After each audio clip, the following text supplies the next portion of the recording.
Icon வரும். அதையும் touch பண்ணால் ஆளுன்னு ஆப்ஷன் வரும். அந்த பெல் ஐக்கானை நீங்கள் டச் பண்ணிட்டீங்கன்னா நான் போடுற வீடியோ எல்லாமே உங்களுக்கு உடனே நோட்டிஃபிகேஷன் கிடைச்சிடும். வீடியோ ஃபுல்லாக ஸ்கிப் பண்ணாமல் பாருங்கள் ஃப்ரெண்ட்ஸ். நிறையா டிப்ஸ் அண்ட் ட்ரிக்ஸு, அந்த பெனிஃபிட்ஸு, நம்ம குக் பண்ணுறப்ப அந்த ஃபுட்டில் இருக்கிற பெனிஃபிட்ஸு, வெஜிடபிள்ஸில் இருக்கிற பெனிஃபிட்ஸ், ஹெல்த் பெனிஃபிட்ஸ் எல்லாமே நிறையா சொல்லியிருப்பேன். வாங்க இப்போ வீடியோக்குள்ளே போகலாம்.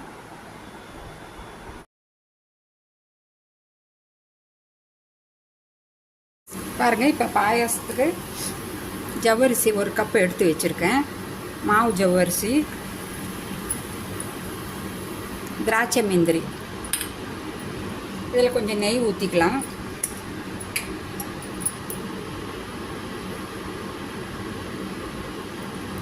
திராட்சை முந்திரி நல்லா ஃப்ரெண்ட்ஸ், இன்றைக்கி ஜவ்வரிசி பாயசம் செய்கிறது தான் பார்க்க போகிறோம்.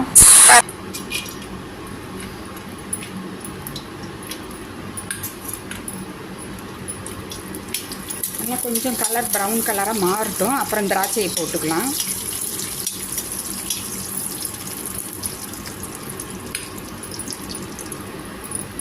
பாருங்கள், லைட்டாக கொஞ்சம் கலர் சேஞ்ச் ஆகிடுச்சு. இப்போ திராட்சையை போட்டாச்சு.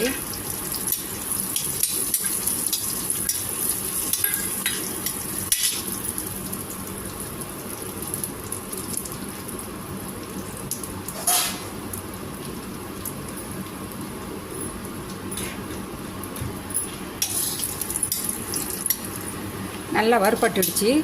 திராட்சையெல்லாம் பாருங்கள், நல்லா பந்து மாதிரி நல்லா உப்பி வந்துடுச்சு. இது எடுத்துடலாம்.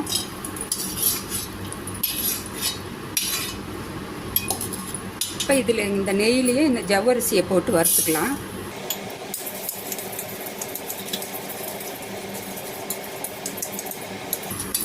பாருங்கள், நல்லா வறுபட்டுடுச்சு. ஜவ்வரிசி வந்து கொஞ்சம் அந்த ஷேப்லேயே கொஞ்சம் உப்பி வந்திருக்கும். உங்களுக்கு பார்த்தாலே தெரியும், நார்மல் ஷேப்பை விட. அதெல்லாம் கொஞ்சம் லேசாக பட்டு பட்டுன்னு வெடிக்க ஆரம்பிக்கும். அந்த அளவுக்கு நாங்கள் வறுத்துக்கிட்டால் போதும். இதில் தண்ணி ஊற்றி நல்லா இந்த ஜவ்வரிசியை வேக வச்சுக்கலாம்.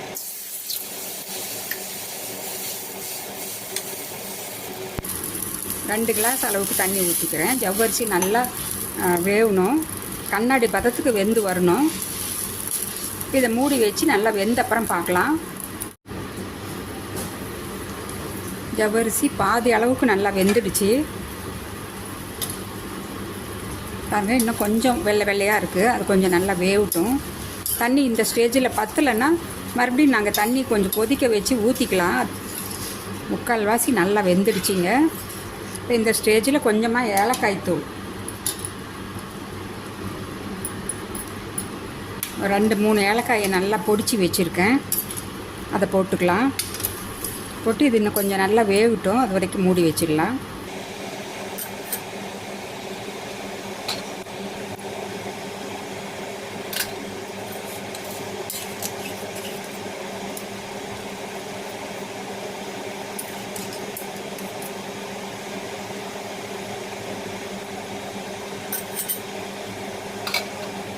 ஃப்ரெண்ட்ஸ், இப்போ ஓப்பன் பண்ணி பார்க்கலாம்.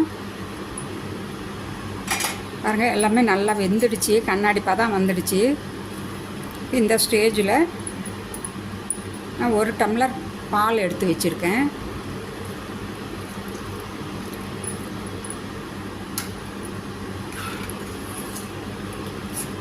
பால் நல்லா கொதித்ததும் நான் வந்து இப்போ நாட்டு சக்கரை தான் போட போகிறேன். 1 கப்பு சாபுதானா எடுத்ததுனால 1 கப்பு நாட்டு சக்கரை எடுத்து வச்சுருக்கேன். பால் நல்லா கொதித்து கொஞ்சம் ஆறுன அப்புறம் தாங்க நாட்டு சக்கரை போடணும். நல்லா கொதிக்கிற டைமில் நீங்கள் போட்டுட்டிங்கன்னா பால் வந்து திரிஞ்சிடும்.